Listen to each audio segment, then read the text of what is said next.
Once you become a certified volunteer with Arizona 4-H, you will be an authorized adult under the University of Arizona Youth Safety Policy. In this video, we will break down the requirements for authorized adults set by the University of Arizona Youth Safety Policy.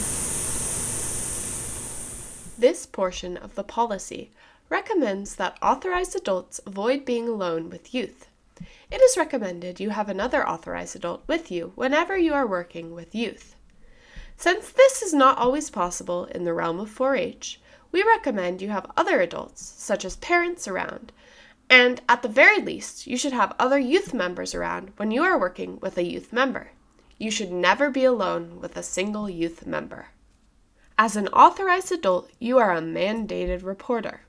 This section of the policy says that if you become aware of an ongoing threat to the health or safety of a minor, you need to contact 911, call the Arizona Child Abuse Hotline at 1-888-SOS-CHILD, and report it to your county office.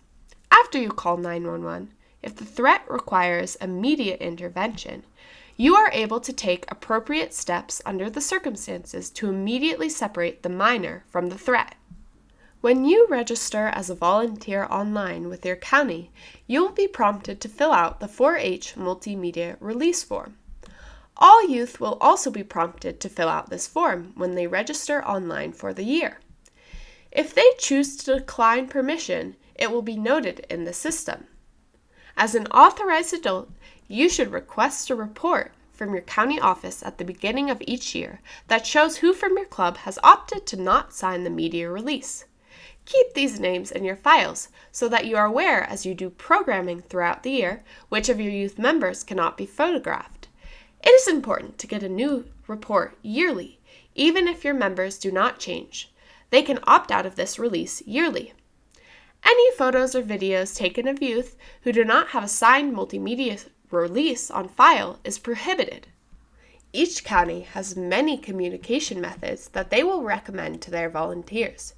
If your county allows your club to have a social media page for communication, make sure you are following strict privacy settings to ensure youth safety. We go more into detail about social media and youth privacy in the Social Media as a 4-H Volunteer video module. As an authorized adult, you should work hard to keep phone numbers, emails, and addresses of youth and their family private. They have trusted you with this information for your professional use only, and it should not be given out to others. As a 4-H certified volunteer, you will have access to your youth medical release form that youth are required to fill out yearly during online registration. This form will give you the basic information needed to ensure your youth members' safety throughout the year while they are in your care and control. The information on the 4-H medical form includes allergies, medication, emergency contacts, and the name of their primary care physician. These forms can be accessed online as a leader and are helpful resources for volunteers when creating risk assessments for events.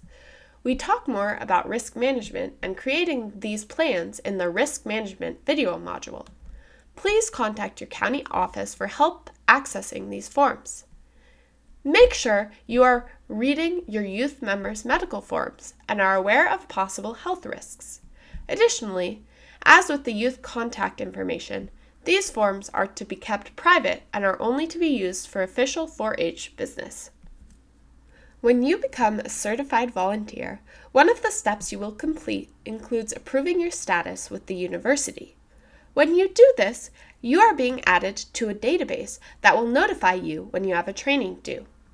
The youth safety training you complete when you become a volunteer will need to be retaken yearly to refresh you and keep you updated on any change in policy. If you fail to keep up with the required training, you will be dismissed as a volunteer. As a 4-H volunteer, you will be required to submit a Level 1 DPS clearance card.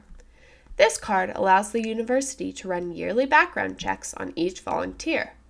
These cards are good for 6 years, and then they must be renewed to continue serving as a 4-H volunteer. If you have a Level 1 clearance card already for your job or another organization, you can submit the same card with 4-H. You can learn more about this process in the Volunteer Certification Process video module. 4-H has a youth code of conduct and an adult code of conduct. All youth members will be prompted to read and sign the youth code of conduct yearly when registering online. All certified volunteers will be required to read and sign adult code of conduct when they complete their certification. As an authorized adult, you should refer back to these codes of conduct for both your behavioral guidelines and to be familiar with the expectations for youth conduct. The Adult Code of Conduct can also be a helpful tool to refer parents and guardians to when they have questions or conflicts. You can find both codes of conduct on the Arizona 4-H website for you to distribute to your child as a reminder of what they agreed to when they registered that year. As a 4-H certified volunteer and University of Arizona authorized adult, you will gain care, custody, and control of all the youth members that attend your meeting or event. A sign-in and sign-out sheet should be utilized at all 4-H meetings and events to formally track this change of custody. Keep these attendance sheets in your records. Some counties require them to be turned in yearly. If your county does not, you should keep these documents for 10 years. You can learn more about the policy discussed in this video and the University of Arizona Youth Safety at youthsafety.arizona.edu.